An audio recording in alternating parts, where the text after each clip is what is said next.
தொடர்ந்து இது நேற்றைய தினம் நடந்தது, முந்தா நாள் நடந்தது, அதுக்கு முதல் நாள் நடந்ததுன்னு இப்படியே நம்ம ஒவ்வொரு நாளா சொல்லிட்டு இருக்கோம்.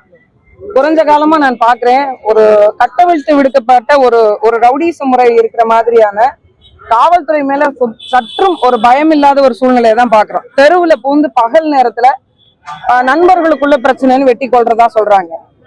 ஒரு சாதி சண்டையா வெட்டி கொள்றாங்கன்னு சொல்றாங்க. ஒரு தெருக்குள்ள போய் ஒரு இருசக்கர வாகனத்துல போய் கண்ணுல பட்டவர்களை எல்லாம் வெட்டி கொள்றதா சொல்றாங்க. அப்ப இங்க காவல்துறை மீதான பயம் ஏன் போச்சு அப்படிங்கிற ஒரு பெரிய ஒரு நிலைமை இருந்தது. எல்லாவற்றிற்கும் என்ன காரணம்?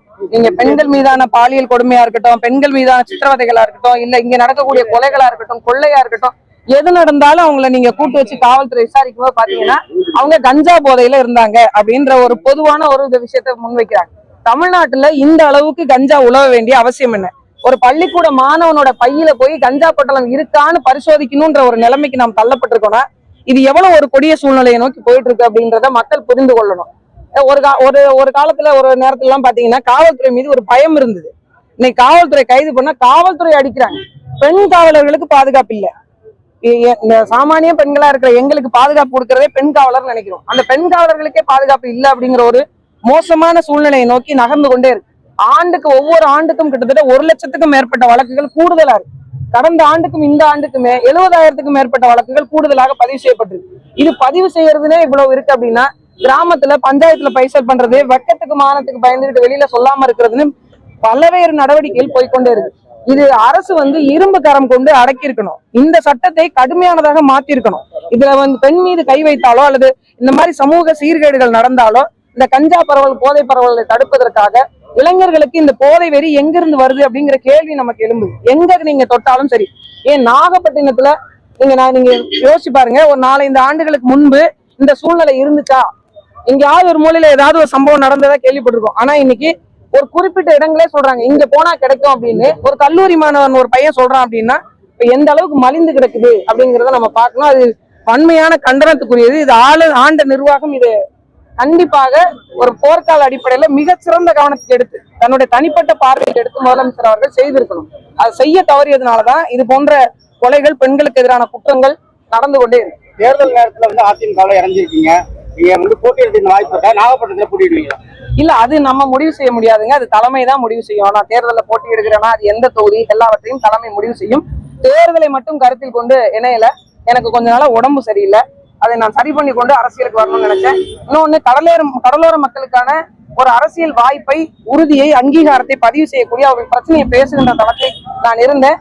அதோடு மீண்டும் பரவலாக்கப்பட்டு சமவெளி மக்கள் இருக்கக்கூடிய விவசாய பெருங்குடி மக்கள், உரிமை மறுக்கப்பட்ட மக்களுடைய உரிமைகளையும் பேசுகின்ற ஒரு தளமாக நான் அண்ணா திராவிட முன்னேற்ற கழகத்தை பார்த்தேன். அதனால நான் இதுல காலியமான பேச்சுதான் திராவிட கட்சிகளை கடுமையா விமர்சனம் பண்ணிருக்கீங்க. குறிப்பா இலவசங்களை நிறைய பேசிருக்கீங்க. திமுக, அதிமுக, தாவேக எல்லாருமே இலவச திட்டங்களை தான் அறிவிக்கிறாங்க. நீங்க அந்த கட்சியில ஐக்கியமாக்கிருக்கீங்க. இந்த களம் எப்படி இருக்கு, இதை எப்படி பாருங்க? இல்ல, இப்ப இலவச திட்டங்கள் அப்படிங்கிறது எதை பொறுத்தது அப்படின்னு ஒண்ணு இருக்கு. இப்போ நான் முன்னாடி இருந்த கட்சியில கல்வி இலவசம், மருத்துவம் இலவசம், தூய குடிநீர் இலவசம் எங்க பரப்புரையை நானே செஞ்சிருக்கிறேன். இதெல்லாம் அத்தியாவசிய தேவைகள். இந்த அடிப்படைகளை பூர்த்தி செய்யணும் அப்படிங்கறதா இப்போதும் என்னுடைய நோக்கம். அதுல இருந்து நான் மாறல. ஆனாலும் கூடுதலாக இன்னைக்கு மக்களுடைய எதிர்பார்ப்பு என்னவா இருக்கு அப்படின்னு உங்களுக்கே நல்லா தெரியும். இன்னைக்கு இருக்கக்கூடிய பிரச்சனையை தீர்வு கண்டா போதுங்கிற மனநிலைக்கு மக்கள் மாற தொடங்கிட்டாங்க. கடுமையான விலைவாசி ஏற்றத்தினாலையும் வாழ முடியாத சூழ்நிலைக்கு அவங்களுடைய பொருளாதார நெருக்கடிகள் நகர்ந்து கொண்டே இருக்கிறதுனால நாங்களும் இப்ப என்ன சொல்ல வரோம், வரக்கூடிய ஆட்சி நிர்வாகத்தில் அண்ணா திராவிட முன்னேற்ற கழகம் என்ன அறிவிக்க போகுதுன்றதை நீங்க பாருங்க. அவங்களுக்கான வேலை வாய்ப்பை உறுதி செய்கின்ற திட்டங்கள், விவசாயத்தை பெருக்குகின்ற திட்டங்கள், தரிசு நிலங்களை மேம்படுத்துகின்ற திட்டங்கள், பெண்களுக்கான வேலை வாய்ப்பை உள்ளூர் அளவுல நிலம் வளம் சார்ந்து உருவாக்கக்கூடிய திட்டங்கள், பல்வேறு திட்டங்களை முன்னெடுத்திருக்கு. இது மரியாதைக்குரிய அம்மா அவர்கள் கொண்டு வந்த இந்த மகளிர் சுய உதவி குழுக்களை மீண்டும் மீட்டுருவாக்கம் செய்து அந்த பெண்களுக்கான ஒரு பொருளாதார வாய்ப்பை செய்வதற்கான அனைத்து ஏற்பாடுகளையும் அவங்க வைத்துக் கொண்டிருக்கிறாங்க. இந்த தேர்தல் அறிக்கையில அது தெளிவாக வெளிப்படும். அதிமுகவும் திராவிட இயக்கம் தான். திராவிட இயக்கம் கடுமையா குற்றச்சாட்டு பண்ணீங்க. திராவிடர்கள் தமிழர்கள் கிடையாதுன்னு சொல்றீங்க, பேசிட்டு இருக்கீங்க. இப்போ அதிமுகவும் திராவிட இயக்கமா ஏற்றுக்கிட்டு இல்ல, ஒரு விஷயத்தை நீங்க புரிஞ்சுக்கணும். நான் திராவிட முன்னேற்ற கழகத்தை தலைமை ஏற்காமல் போனதற்கான காரணமும் சரி, அண்ணா திராவிட முன்னேற்ற கழகத்தை ஏற்றுக்கொண்டதற்கான காரணமும் தமிழ்நாட்டை ஒரு தமிழன் ஆள வேண்டும் என்பதற்கான ஒரு உறுதியான நோக்கில் நாங்க ஏற்கனவே இருந்ததிலையும் செயல்பட்டு இருந்திருக்கோம். இந்த முறையும் ஒரு புரட்சி தமிழனாக இருக்கக்கூடிய பத்தி, இந்த மண்ணை பத்தி, இந்த மக்களை பத்தி மிகவும் தெரிந்து அறிந்திருக்கக்கூடிய ஒரு சாமானிய குடும்பத்திலிருந்து இன்னைக்கு ஜனநாயக கடமையினுடைய அடித்தளமாக இருக்கக்கூடிய ஒரு தமிழருடைய அடிப்படையில் கீழே தலைமையின் கீழே இயங்குறதுல நான் இணைந்து அதுக்கான ஒப்புதலோடு தான் அதுல இணைஞ்சிருக்கேன். இந்தியா கூட்டணி வலுவா இருக்குது, அதனால தாவேகா உள்ளிட்ட கட்சிகள் வந்து என்டிஏ கூட்டணி இன்னும் வலதுசாரி அமைப்புகள் உள்ளவங்க சொல்றாங்க. நீங்க எப்படி பாக்குறீங்க? இல்ல, எந்த கூட்டணி வலுவா இருக்கு? இப்போ கூட்டணி வலுவை மட்டும் வைத்து வெற்றி தோல்வியை தீர்மானம் செய்துவிட முடியாது. சரிங்களா? நீங்க ஒரு பிரதான கட்சிகள், நாட்டை ஆண்ட கட்சிகளும் கூட்டணியில இருப்பாங்க. எதுவுமே இல்லாம ஒரு சீட்டு 2 சீட்டு வாங்கக்கூடிய சின்ன சின்ன கட்சிகளும் இருப்பாங்க. இந்த கூட்டணி பலம் மட்டுமே போதும் வெற்றி தோல்விக்கு அப்படின்னா அப்ப மக்கள் நலன் சார்ந்து நீங்க எதையுமே அறிவிக்க தேவையில்லையே. ஏன் திட்டங்கள்லாம் அறிவிச்சு கொண்டு வராங்க? மக்களை வந்து இது போனா சரியா இருக்கும், மக்கள் என் பார்வைக்கு திரும்பணும்னு நினைக்க வேண்டிய அவசியம் என்ன? மக்கள் தீர்மானிக்கணும், மக்கள் முடிவெடுக்கணும். கடந்த 5 ஆண்டு காலத்தில் நான் என்னென்ன தவறுகள் இந்த ஆட்சி நிர்வாகம் செஞ்சிருக்கு, என்ன சொன்னாங்க, என்ன செய்யல. இப்போ ஒண்ணும் இல்ல, திராவிட முன்னேற்ற கழகம் சென்ற ஆட்சி இதுல வந்து வரைவறிக்கையில பழங்குடியின மக்கள் பட்டியலை சேர்ப்போன்னு மீனவ மக்களை சொல்லியிருந்தாங்க. அதற்கான 1% நடவடிக்கை கூட எடுக்கல. நானே இங்க இருந்த அதற்கான ஆய்வு குறிப்புகளை பரதவர் அப்படிங்கிற ஒரு ஆய்வு கட்டுரைகளை கொண்டு போய் தமிழக அரசுகிட்டே போய் கொடுத்துட்டும் வந்தோம். அவங்க சாட்சி கேட்டாங்க, அந்த சாட்சியும் கொடுத்துட்டு வந்தோம். அப்ப அவர்கள் சொன்ன விடயத்தை எதுவுமே செய்யல அப்படிங்கிற பார்வைதான் மக்களிடத்துல இருக்கும். அப்ப மக்கள் தீர்மானிப்பாங்க.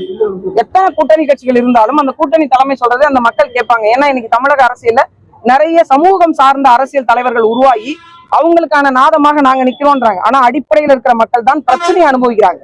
விலைவாசி ஏற்றதுனால பிரச்சனை அனுபவிக்கிறது நாங்க தான். எங்களுக்கு வேலை வாய்ப்பு இல்லாம கஷ்டப்படுறது யாரு? நாங்க தான். அப்ப நாங்கள் முடிவு செய்வோம் எது சரியானதா இருக்கணும். அப்படி நாங்கள் மக்களை நம்பி நிக்கிறோம், மக்கள் பக்கம் நிக்கணும்னு நினைக்கிறோம். அதனால மக்கள் யாரை தேர்வு செய்வாங்கன்னு உறுதியா நம்புறோம். அதிமுக தலைவர்கள் வந்து விஜய் கட்சி கூட்டணிக்கு வரும்னு எதிர்பார்க்கிறாங்க. ஆனா வந்து விஜய் வந்து டைரக்டா சொல்றாரு, போட்டி வந்து திமுகவுக்கும் திமுகவுக்கும் தான் விஜய்க்கும் போட்டி தான் சொல்றாரு. ஆனா அதிமுக வந்து கூட்டணிக்கு வர எதிர்பார்க்கிறாங்க. ஆனா அதிமுக ஒரு சட்டையே பண்ணலையா அவர் விஜய்? ஒண்ணு என்ன சொல்ல முடியுது அப்படின்னா, இதுவரைக்கும் இருந்த தேர்தல் அரசியல் களம் வந்து இப்போதைக்கு இல்ல. உங்களுக்கு நல்லா தெரியும், இந்த மாதிரியான ஒரு சூழலை இதுவரைக்கும் தமிழக அரசியல்ல எதிர்கொண்டது இல்ல. இந்த சூழலை வரக்கூடிய காலகட்டத்துல யார் யாரோட வேணுமாலும் சேரலாம். இத்தனை வருஷம் கூட்டணியில் இருந்த காங்கிரஸ் கட்சி என்ன பண்ணுச்சு கொஞ்ச நாளைக்கு முன்னாடி? உங்களுக்கு தெரியாது என்ன இருக்கு? நான் இவங்களோட போனாலும் போவேன், உங்களோட வந்தாலும் வருவேன் அப்படிங்கிற ஒரு வந்தது இல்லைங்களா? என்ன கருத்தியெல்லாம் சண்டை போட்டாங்களா? இல்ல எங்களுக்கான மக்களுக்கான அதிகாரத்தை உறுதி செய்வதற்கான வாய்ப்பை கொடுங்கன்னு பேசினாங்களா? இல்ல. எப்ப வேணாலும் காங்கிரஸ் கையை விட்டு போயிரும்ன்ற நிலைமையில தான் இருந்தது அந்த உறுதி. நீங்க சொல்ற அந்த உறுதி செய்யப்பட்ட கூட்டணியிலே அப்ப இங்க கூட்டணி நிலைப்பாடுகள் வந்து அந்த அரசியலுடைய நகர்வை நோக்கி தான் இருக்கே தவிர கருத்தியல் சார்ந்து கோட்பாடு சார்ந்து நீங்க கேள்வி கேட்டீங்கன்னா இப்ப நான் பதில் சொல்லிடுவேன். எப்போது வேணாலும் எந்த சூழ்நிலை வேணாலும் மக்கள் யாரை நேசித்து இவங்க கூட போனா வெற்றி உறுதியாகும் நம்பி யார் வேணாலும் யாரோட வேணாலும் பயணிக்கலாம். எல்லாம் கூட்டணி உறுதியான பிறகு தேர்தலை எதிர்கொண்ட சூழல் வந்தீங்களா அப்ப கேளுங்க, அதுக்கு நான் பதில் சொல்றேன். தாலிமா அவர்கள் வந்து மக்கள் பிரதிநிதியா பார்க்க முடியுமா? இந்த இடைவுல ஏதாவது டிமாண்ட் ஏதாவது? என்னைக்குமே நான் மக்கள் பிரதிநிதி தாங்க. நான் வந்து வெற்றி பெற்று சட்டமன்றத்துக்கு போனாலும் போகலனாலும் நிறைய பேர் நினைச்சிட்டு இருக்கிறாங்க நான் வந்து ஒரு 2019 ஒரு கட்சியில போய் போட்டியிட்டதுனால அரசியலுக்கு வந்தேன் அப்படின்னு. நான் என்னைக்கு இந்த 2004 சுனாமி வந்ததோ அன்னைய முதல் இன்னைய வரைக்கும் அரசியல் பேசிட்டு இருக்கிறேன். இந்த மக்களுக்கான களத்தில் போராடிட்டு இருக்கேன். எனக்கு ஒண்ணுதாங்க, சாமானிய மக்களும் சட்டமன்றத்துக்கு போக முடியும். சாமானிய மக்களுக்கான அரசியலை அந்த மக்களை தீர்மானித்துக் கொள்ள முடியும். பெண்கள் தங்கள் கண்ணோட்டத்தின் வாயிலாக சட்டத்தை